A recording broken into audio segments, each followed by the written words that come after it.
د الله رسول فرمایي رشوت ورکول والا او اخیستل والا پر دې دواړو د الله رسول فرمایي لعنت لعنت پر دې دواړو د الله لعنت د لعنت څه معنا ده لعنت معنا بیزاری الله هم جن بیزاره دي داسې چې د الله رسول هم بیزاره ده وجه د چا صلی الله بیزاره د ابو جهل صلی الله بیزاره او جهنم ته ورسه د عتبه او د عتیبه سره بیزاره او کم ځای ته ورسوي د الله رسول فرمایي چې کم څوک رشوت خوري او څوک رشوت اخلي یا کم څوک رشوت چې دی هغه ورکوي پر دې دواړو دي د الله لعنت اوس خبره ده د عزیزانو رشوت څه ته ویل کیږي رشوت څه ته ویل کیږي رشوت دې ته ویل کیږي عزیزانو اوس مثلا دا واخله تحصیل دی تحصیل کې علایده خلک ناس دي په هغه کې د دې قوم د خدمت لپاره د حکومت لخوا ودی ته غټي غټي تنخواهي ملاويږي صحیح شو تنخواهي ملاويږي اوس ته ورلې تا د خپل مځکې یو فرد راځي تا یو کاغذ راځي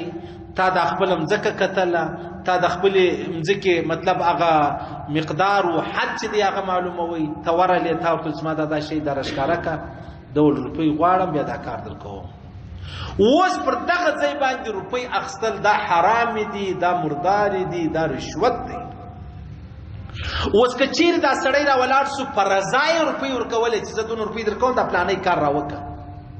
نو خو ته را ولاړ شو پر رضای د رشوت ورکړي او هغه رشوت در څه واخیستی د الله رسول فرمایي پر تا دې لعنت او پر دې لعنت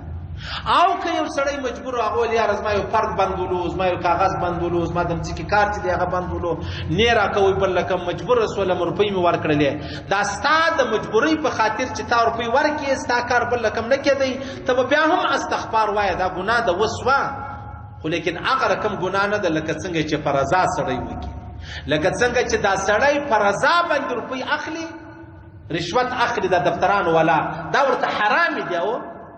نو دا غره کم چې کم سړی را ولاړ سو پر رضای ورکې هغه ته هم دغه سي حرامي دي هغه مجبور او باغ کې علما او څه گنجائش کړی دي د خپل عزت او د خپل کار او د خپل کتار او د خپل حق اصولېدو د پاره کې تور کې پروا نه لري مثال ورلې سي ول هسپتال را پاره کې ډاکټر ناست نو خالته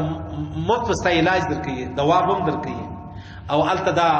ډاکټران چې دغه تنخواه ورته ملاويږي تورلې دستا علاج وکي ستاسو فیسوم واخسي او تاسو هغه دوا چې سرکاري دوا و هغه تاسو روپۍ درکې بیا هغه دوا درکا دوا وسپنی وی ګران وی د زړه والونو ګران ولو نه ملاوي د روپۍ ورکې بیا هغه وتا ته د سٹور سره وې ستاسو درکې د ته رشوت ویل کیږي دا حرام دي دا ناجایز دي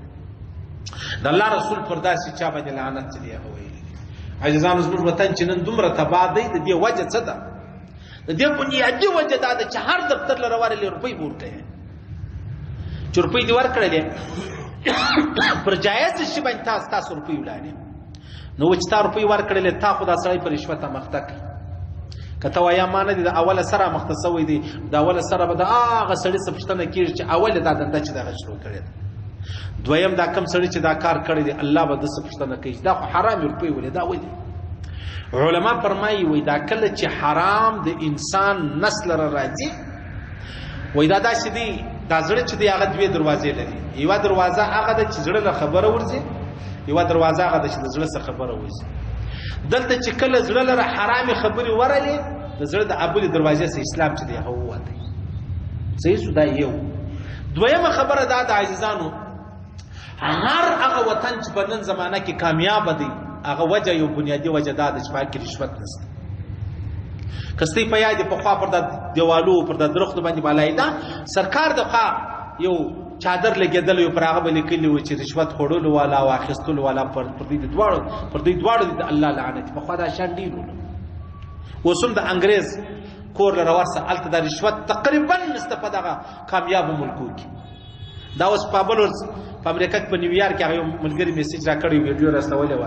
الته یو وادو د يهودو لزر کسان نظر کسان سره یو ځای سوي ولو نو دا کرونا کې دا شی نشي کولای قرار ولر شو هغه دا یعنی د دې خلکو سره بیا $10 تقریبا $10 د خلک چې دغه چیز کړلو هغه مطلب چالان کړو صحیح سو چې دا ولته دا کار کوي کنه ورغلې مو یا ته $2000 ورکړي چې موږ دا کار کوو په موږ به کار نه لري صحیح سلو که موږ ته په دې علاقو کې راوخلي لیکن آلتیا علیحده یهود څونه پاور لري بیا هم 10,000 چې دغه جرمانه کړلو ته به جرمانه جمع کړي اوس چې دغه رقم جرمانه به بسي بیا دغه جرمونه نه کیږي بیا دا خبرې که غواړئ ځان د مهمو اسلامي معلوماتو څخه خبر کړئ د الحاج مولوي نورالدین اغا په نوم فیسبوک پاڼه خوښه او له نورو سره یې شریکه کړئ.